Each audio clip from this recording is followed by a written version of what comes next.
Hi, I'm Katie Kempner, and welcome to Perspectives here at Advertising Week Europe. Perspectives is a series of inspiring conversations with remarkable working women who are leading busy and successful lives. And we've been doing them for the last couple days, and perhaps it's not a coincidence, but my last one is one of my most popular and frequent guests, Pippa Glucklich, who stepped down last year as CEO of Starcom MediaVest and has something new and very exciting on the horizon, which she can't talk about right now, but is also vice president of WACL and on the board of... I'm a trustee of our industry charity, NABS. Which is why you were here doing it. So welcome.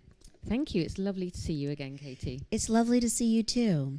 And I think, we in the past, I was looking back at some of the things we've talked about.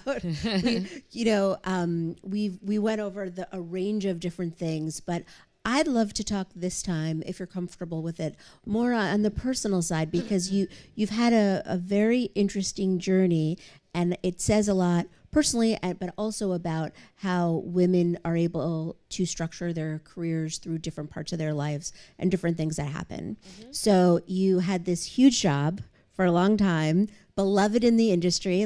Just last night, you won a big award at Cosmopolitan. I did. What was that award, by the way? Well, it was. I was honoured, very, very humbled and privileged to be honoured by Cosmopolitan and Adweek celebrate female talent, and they nominate 3 women from the industry. So there was Lisa from Ford, Varitza from PhD, and myself for kind of, I guess, services to the industry, and particularly around women and role modelling. And then the past 3 winners from last year nominates a younger woman in their organisation and celebrate them. So I'll be doing that next year. So it's that'd be nice. It's a really nice about paying forward and inspiring talent, and it was a really lovely event, I have to say. So I'm very grateful. Well, you've been a role model to women in business in so many different ways for a really long time. I think perhaps with this latest thing, it may have made you the biggest role model of all. Could you talk a little bit about what you've been going through for the last year and what you're up to? Yeah. So, my life took a kind of shocking and tragic turn a year and a half ago when my husband, Michael, we've been married for 21 years, died very unexpectedly, and he took his own life completely out of the blue. And so, as you can imagine, it was like having a bomb go off in my life and my children's life. In fact, everybody, our friends, our family. Excuse me. So I had some time off work, and then I went back last year, which was good. Work is a really good distraction. Stockholm were brilliant. They really looked after me. But it was hard, I think what's happened with Michael has really, really made me reprioritise, and I've learned in spades that life is short, and we all know that, and we all say that, but it's come up and smacked me right in the face. And I found that when I was back at work trying to be Pippa CEO and, Pippa superwoman with very little backup at home, never mind dealing with my loss and my children's loss, that actually I just got to a point where I was really struggling to cope with everything. And I decided to take some time out, which is not something I've ever done in my life, in my career. I've always been very driven and always thought, what's the next thing I'm going to do? But to pause, actually, in my life, and I was fortunate that I was able to take a bit of time to do that. But what it's really helped me think about before I take up my next challenge in a couple of months is, how can I pause in my daily life? How can I pause on a more regular basis to stop and reflect? Because I think I was often just busy running, like women often are, people often are, but women particularly, juggling, multitasking, not thinking really about how I was feeling, what impact I was having, whether it really rang true for me as an individual. So that's kind of what I've been doing at the moment. I've been travelling quite a lot as well. I've found travel a good way to remind me that there's a lot of good things and good people in the world, when in my darkest times I found that really hard to see that. Yeah.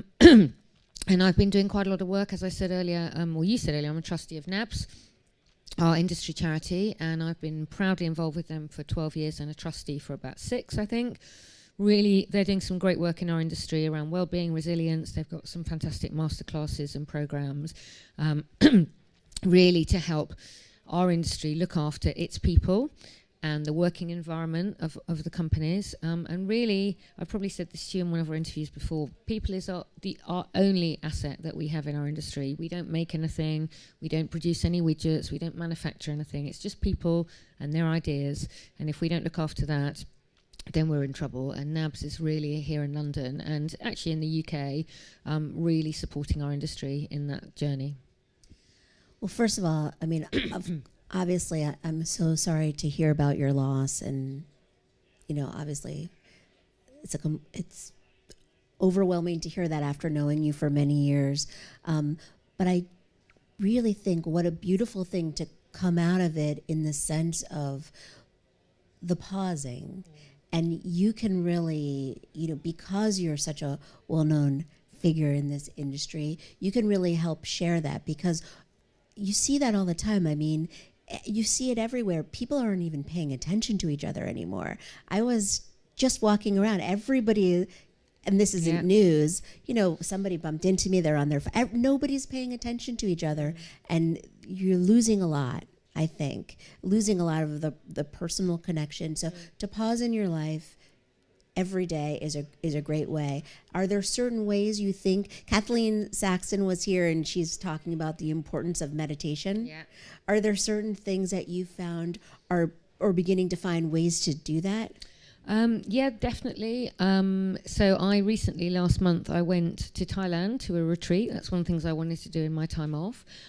Just to, that was a big pause. And that was quite a big deal because it meant leaving my kids for a week, which was hard, but they were very supportive. So, yes, I started to learn about meditation and mindfulness. I'm not very good, if I'm honest. It really does take practice. It's one of those things that you think, I can sit still for 10 minutes a day, but actually it really does take training. So I'm working on that, trying to find some time every day, which is obviously easier at the moment because when I'm not working. I'm trying to not be so hard on myself, as I think we all are, but women particularly. We beat ourselves up. I've had some psychometric profiling, which has really reminded me of my strengths. And I think one of the things I've been really guilty of is whenever I've had any of those things done in the past, I've always looked at things that were areas for improvement and really focused on those. Those are the things I'm not quite so good at this. How can I get better at this? And actually one of the things I'm trying to learn is that really celebrate your strengths and be unapologetically you. So you are what you are, and actually if you really excel at your strengths, then that can make the difference. And trying to overcompensate for stuff you're not naturally that good at is not going to get you anywhere. It's going to actually hold you back. So I'm definitely learning. I'm thinking about how I approach my next role.